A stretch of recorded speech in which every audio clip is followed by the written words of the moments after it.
Hello and welcome to MTG Burgeoning, your channel for all things magic. In this video, we are going to add the final 20 creature cards with mana values of 3 into our Momir Vig Cube.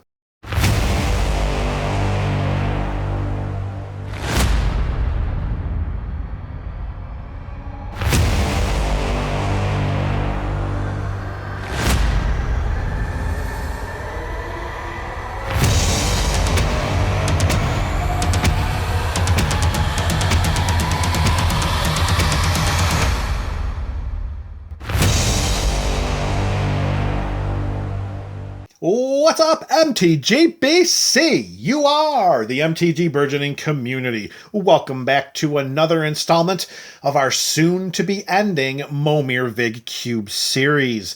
We have the final 20 creature cards with CMCs of 3 going into the cube. And if you are unfamiliar with the goals or purpose of this series, or you just need a refresher, you can search in the description below for a link to MTG Burgeoning's introduction to the Momir Vig Cube. Down there in the same description, you can also click the link to Cube Cobra, where you can see the entire contents of the cube as it stands right now. All right, the final 20 creatures with CMCs of 3. We're going to begin with a mono black vampire. It is Vampire Nighthawk, a 2/3 Vampire Shaman. It has flying, it has death touch, it has lifelink, it has everything you could want from the 3 spot. It has the evasion and flying, and it has the life drain ability by dealing the combat damage, and we gain the life back, which could really tilt the game in our favor, particularly in a format that's governed by combat, and where each opponent and player, I should say each player, not each opponent, where every player begins the game with 24 life. Creature number 2 was a mono blue edition, and here we have Vidalcan Anatomist. It's a 1/2 Vidalcan wizard. We can pay 2 and a blue mana, tap it to put a -1/-1 counter on target creature. Then we may tap or untap that creature. In Momir Vig, there are no instant or sorcery spells, so all removal must come in the form of the creatures. Here we can throw around -1/-1 counters like nobody's business, but we can only do so if we have that blue mana. So make sure you diversify your basic land library and make sure that you spread around the love amongst all 5 colors. And also do not overlook the fact that that can tap or untap creatures. Creature number 3 is a multicolored edition. It is Vega the Watcher. We have a 2/2 bird spirit with flying, and that is going to be it. But no, it's not, because whenever we cast a spell from anywhere other than our hand, we draw a card. We're summoning these creatures from the Momir Vig Cube, and each time we do so, when Vega is on our side of the battlefield, we're going to put a land into our hand that comes right from the top of our library. Back-to-back multicolored editions. This time, it is Vile Smasher the Fierce. We have a 2/3 Goblin Berserker, and whenever we cast our first spell each turn, which we need to errata here because we can only activate the Momir Vig Simic Visionary Avatar once per turn, so for the purposes of Momir Vig, this should read, whenever you activate the Momir Vig Simic Visionary Avatar, Vile Smasher the Fierce deals damage equal to that spell's converted mana cost to an opponent chosen at random. So this direct damage is going to help make sure that our opponent's life totals tick southward even more quickly, in addition to swinging for combat damage. Reaching the 1/4 mark of this video, we have a string of mono blue merfolk on the way.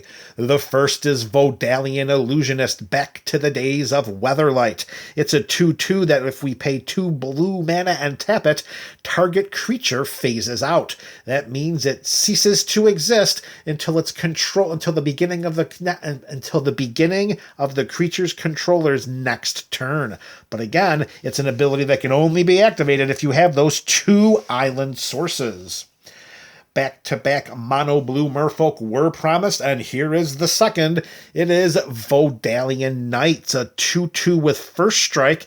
We can pay a blue mana to give it flying until end of turn, so again, make sure you've got those islands in the basic land library.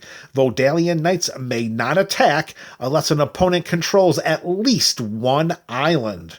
So that's going to be a little bit of a hindrance if our opponents did not diversify their basic land libraries like they should.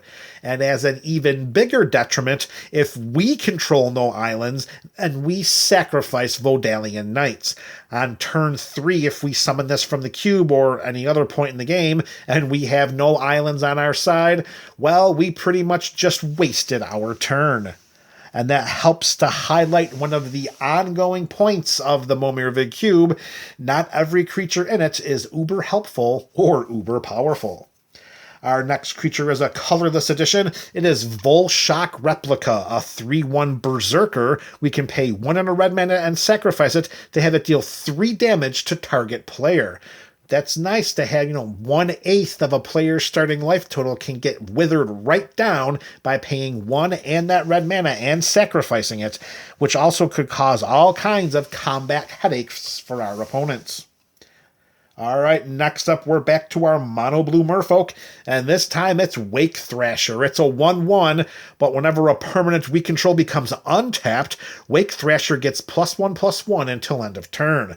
If we are tapping all of our lands to summon creatures from the Momir Vig Cube on each one of our turns, when we untap those lands, that's going to temporarily boost the power and toughness of this merfolk soldier. And if that does happen, then we want to make sure we're tapping it and sending it sideways towards one of our opponents for a big one-time shot. Our next creature is another mono black edition. This time it is Walking Desecration. It's a 1/1 zombie. We can pay a black and tap it, and creatures of the type of our choice attack this turn if able. Perhaps one of our opponents has a creature that's very nuisance from the utility standpoint and we need to have it die. We can pay a black mana, if we have it, of course, tap this zombie, force that creature to attack, and hopefully watch it go to the graveyard and then cease to exist. Rounding out the first one half of our creatures in this video, it is Wall of Resurgence, a 0/6 wall, of course, with a Defender, and when this wall ETBs, we may put 3 +1/+1 counters on target land we control. If we do, that land becomes a 0/0 elemental creature with haste that's still a land. Throughout the Momir Vig Cube series, we have highlighted the importance of creatures making creatures. Usually, the creatures are making token creatures, but not in this instance. Here, Wall of Resurgence makes one of our lands a creature, and it's a 3/3 creature that's still a land, and that could help to overwhelm an opponent that may be stumbling early trying to assemble their own army. All right, creature number 11 is another multicolored edition. Here we have Wasp Lancer. It's a 3/2 fairy soldier with flying. You gotta have those flyers. Evasion is number 1 in this format. Speaking of evasion, here's another one in Weldfast Monitor, a colorless edition. It's a 3/2 lizard. We can pay a red mana, if we've got it, and Weldfast Monitor gains menace until end of turn. Another colorless edition. This time it's Wildfield Scarecrow, a 1/4 with Defender. So that means that we cannot attack with it. We can pay 2 and sacrifice Wildfield Scarecrow to search our library for up to 2 basic lands, reveal them, and put them into our hand. This ability may not seem to be very valuable, but in Momir Vig, it is paramount. Remember, we're drawing cards from our library. They're all basic lands. We must play 1 land per turn, if we can, in order to have mana to activate our Simic Visionary avatar. And then, each time we do activate our avatar, we have to discard a card in order to summon a creature from the Momir Vig Cube. So having more cards in hand gives us more options for playing lands and discarding cards, hopefully in order to out-tempo and out-resource our opponents. All right, our third straight colorless creature. This time it's Wing Rattle Scarecrow, back from the days of Shadowmoor. It's only a 2/2, but if we control a blue creature, it has flying, and if we control a black creature, it has meaningless persist. Remember, all creatures summoned from the Momir Vig Cube are token copies of the creature. Once they leave the battlefield, they cease to exist. So the best that we can do here is a 3/3 with flying for 3 mana, and that's not terrible considering some of the creatures we've already seen coming out of the 3 spot. I'm sorry, not a 3/3, a 2/2. Not a 3/3 with flying, a 2/2 with flying. There's no power or toughness boost here. All right, reaching the 3/4 mark of this video is another mono blue edition. Here we have Wingspan Mentor, a 1/3 human wizard. When it ETBs, we put a flying counter on target non-human creature we control. There are some humans in the cube, but there should not be so many that when Wingspan Mentor comes into play, we can't benefit by giving one of our creatures a flying counter. As an additional bonus, we can pay 2 and a blue mana and tap this human wizard to put a +1/+1 counter on each creature we control with flying. There are a lot of flying creatures in the cube, and if we have some of them, then we have a way to boost their power and toughness for the purposes of flying over our opponent's ground-dwelling armies and deliver us victory. Creature number 16 is another colorless edition. Here we have Wizard Replica, a 1/3 wizard with flying that we can pay a blue mana and sacrifice to counter target spell unless its controller pays 2. So we've got a nice 1/3 nuisance flyer, and as long as we have an island on our side of the battlefield, we can make each opponent think twice about summoning their creature spells from their Cynic Visionary avatar and make sure they keep at least 2 mana off to the side in case we decide to counter it. Next up is a multicolored edition. It's a simple 5/4 from the 3 spot. Yeah, 5/4 from the 3 spot. It's Woolly Thoctor. That's all it is. That's all it needs to be. All right, we're down to our last 3. Are in the 18th spot here in this video. We have Zathrid Necromancer. It's a 2/2 human wizard. Whenever it or another human we control dies, we create a 2/2 black zombie creature token tapped. Now, like I said, there are some humans floating around the Momir Vig Cube, and plus when this dies, it does leave behind a tapped zombie creature token. Both of those could be very, very valuable. Remember, any creatures that create creatures are very, very valuable in Momir Vig. All right, creature number 19 is Zathrid Skyblade, a 2/1 human assassin with hexproof. But we could pay 3 and a black mana, and until end of turn, Zathrid Skyblade, I'm sorry, that says Slyblade. My mistake, that's Zathrid Slyblade. No sky for this human assassin, just slyness. Okay, so we can pay 3 and a black mana, and until end of turn, Zathrid Slyblade loses hexproof and gains first strike and death touch. What a great way to act as a combat deterrent, particularly if we just have this creature sitting back waiting for an opponent to unknowingly attack right into it. And here we go, MTG BC, the final creature card with CMC of 3 going into the cube.